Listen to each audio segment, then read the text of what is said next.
Alright guys, I am back with another horror room movie review, and today is Wrong Turn 3, Left for Dead. And man, strap yourselves in for this one, because I didn't even realize I had so many pages of notes when I was watching this, but a lot of stuff happens in this movie and I didn't want to leave anything out. So I ended up with like 4 or 5 pages of notes just with all the crap that happens in this one. But I'm going to try and get through it without leaving anything out. But this movie came out in 2009. And it's not a bad movie. I thought it was interesting. I liked how they kind of went with the prisoners instead of just regular victims. So it's at one point it's almost like the prisoners are the bad guys. And you're kind of rooting for the cannibal, but I thought it was an interesting take on the series and everything, so I did enjoy this movie somewhat, but some of the acting was so bad in this one. Definitely Wrong Turn 2 and Wrong Turn are the way to go. So far, I'm not sure about 4 and 5 yet, but right now, the first 2 were good. This one, you could skip. But anyways, it starts off and we see a group of 4 people rafting down a river. They stop to set up camp. This, you instantly realize just how bad the acting is with these 4. One girl takes her top off because the girls need to breathe, she says. Just nudity, just to have it. And the other girl and guy go to look for some firewood. The topless girl gets on top of the other guy. They're going to have sex, and she gets shot in the back with an arrow. It comes out her boob, and he's got his hand on her breast, and it goes through his hand. So he gets up, and he takes off. The other guy shows up and gets killed with a spear through the mouth, I believe. Actually, he also shoots another arrow through the topless girl. It goes through her head and out her eyeball. And he eventually catches up, or he doesn't catch up to the other guy who took off. He walks into a trap that cuts him into 3 pieces. Really bad gore here. It was like a sci-fi movie with the blood coming out. It just looked bad. It looked like something out of Mortal Kombat for the Super Nintendo. Just not good at all. So, one girl is still alive though. Then we see a prison. There's this guy, Chavez, talking to a skinhead. They're in cahoots about something. And we see one of the guards. The warden tells him that we're going to transfer Chavez, and we heard his gang might try to break him out. And we're going to send in this undercover marshal to go with you just in case some shit pops off. So they get ready to transfer Chavez.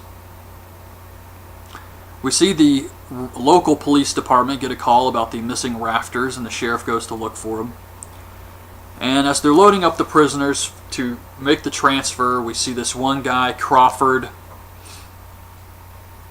We see a soldier who says he's innocent, but he was a soldier and he accidentally killed a bartender. That's why he's in there, but he says he was innocent of it.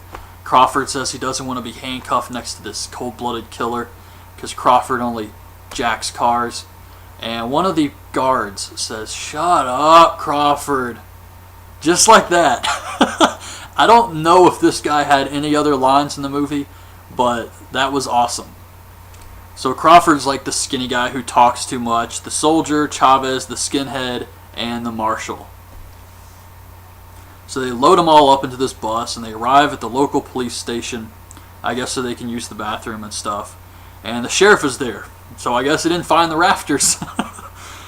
And we see the 2 cannibals setting up a trap in the woods. The one who shot the girl with the arrow, and then another one who looks really messed up, which turns out to be his son.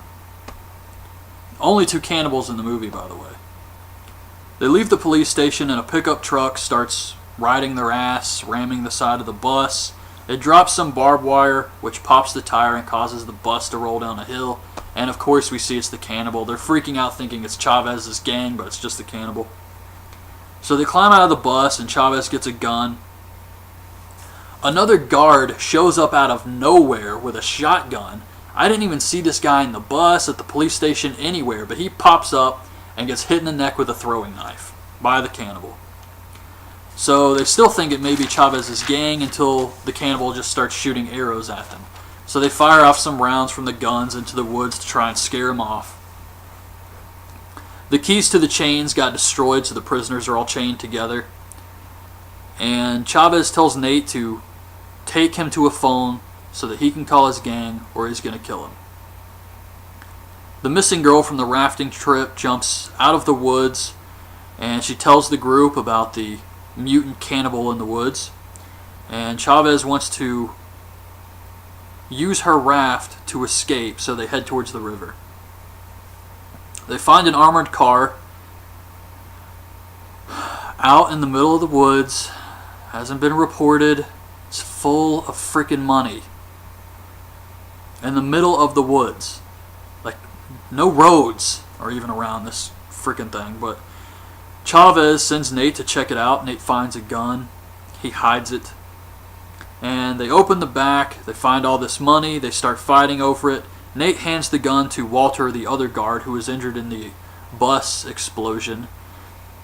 And he gives it to him because Chavez wouldn't expect him. So Walter can't carry the bags of money. And Chavez is pissed off. He says, if you can't carry your own weight, I'll just kill you now. Walter pulls out the gun. It's not loaded. So Chavez just kills Walter. They set off one of the traps and the young cannibal attacks. Chavez shoots him, and then he does something to send a message to the cannibal. We don't see what it is yet, but he does something to his son. Like I said earlier, they really make the victims feel like the bad guys. Like, you're kind of thinking, this is pretty messed up. It's just a young mutant cannibal. So they make it to the raft. Nate stabs it so that they have to keep walking.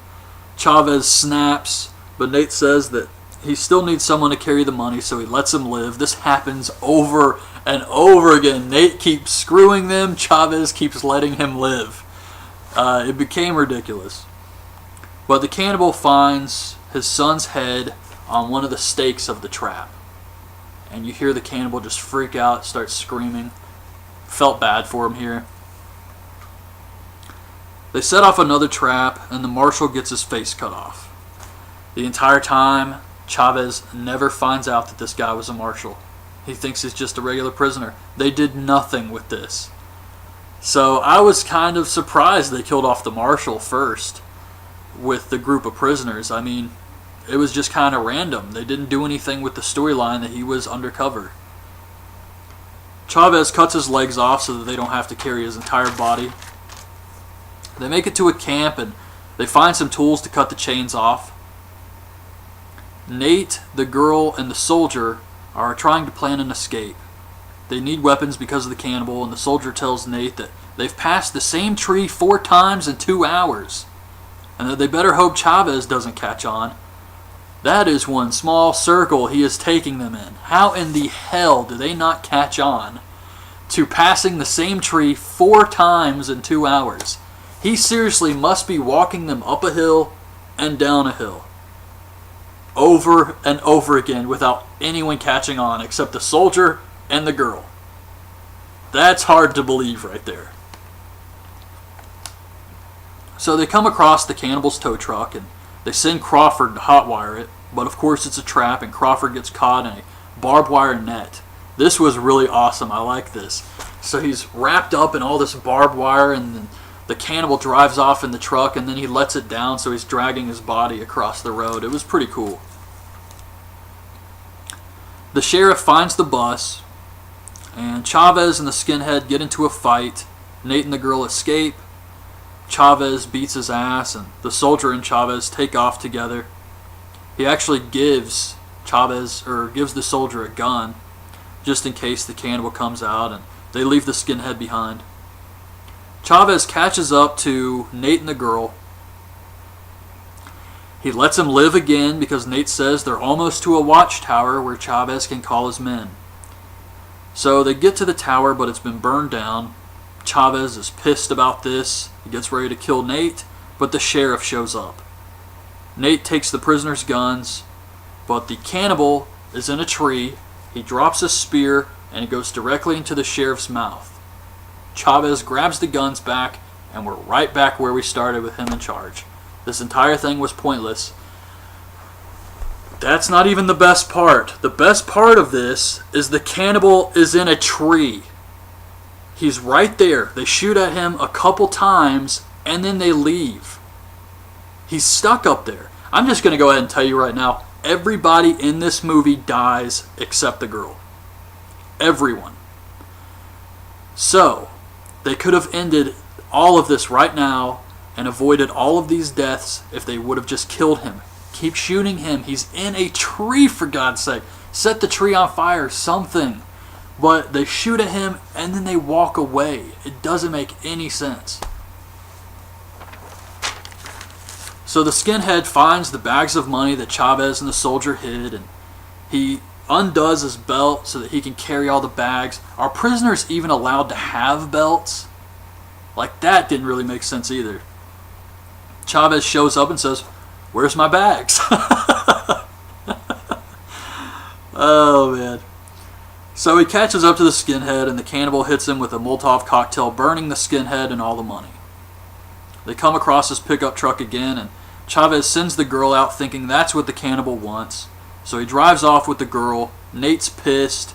Chavez tries to kill him again, and the soldier knocks out Chavez. The soldier acted more like the undercover marshal than the marshal did. He knocks him out and tells Nate to go after her. Nate uses the sheriff's dog to track the girl, and she wakes up in the cannibal's house. She sees another girl wrapped up naked in barbed wire, and she immediately dies. She looks around the room and she sees her and she's like, "Help me." And then she's dead and stops moving. This poor girl got naked for this role, for those two lines. Help me. So that happened. Chavez knocks out the soldier, takes his gun. Helicopters start searching the area, so the cannibal comes outside and he runs into Chavez. Chavez shoots him, but it's his last bullet, and of course, third movie in, we know these things are indestructible. So he keeps coming. He's got a meat hook and he's got an axe. And they start fighting each other. He hits him with the meat hook, he gets the upper hand, he puts him on a tree, and then he takes the axe and cuts off the top of Chavez's head.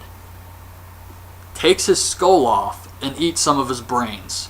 This was pretty sick. It was also funny because it looked kind of like Jell-O. It looked actually like those old, what were they called? They were toys. I think it was Creepy Crawlies or something. And it was like a thing you could make where it comes with powder and you make your own candy, and it's like gummy worms and spiders and stuff. It looked like that, but it was still a pretty sick scene. Nate makes it to the cabin. He saves the girl. The cannibal shows up and the girl stabs him in the back with the stake his son's head was on. And they leave the cabin, and I actually think we saw the sheriff's body on the table here. Now, the reason this surprises me is because the sheriff was a rather large man. So that means the cannibal was in the tree, the others left, he got down, he got the sheriff's body off the spear, took him all the way back home, and then came back out to mess with him some more. And actually started cutting off pieces of the sheriff's body. He had all the time in the world to do all of these things. So they leave the cabin, they drive off in the cannibal's tow truck, and they see the cannibal in the middle of the road. He jumps in the back of the truck, he starts trying to cut through the roof. They wreck the truck, he goes flying. Truck catches on fire. The soldier shows back up. These are some small woods, man.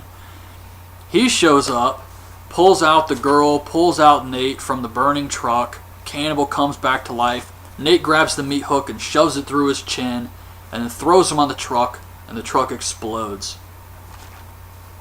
So they're finally done with the cannibal. Nate believes that the soldier was telling the truth, that he was innocent. So he tells him that when the police come, he's just going to tell him that the soldier didn't make it. Which wouldn't really help because he's still going to have to live a life on the run.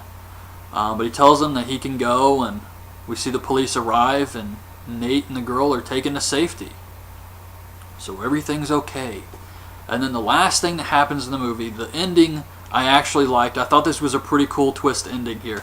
Nate shows up at the armored van, and there's still some money in there, and he's looking at it, and then he gets shot in the back with an arrow.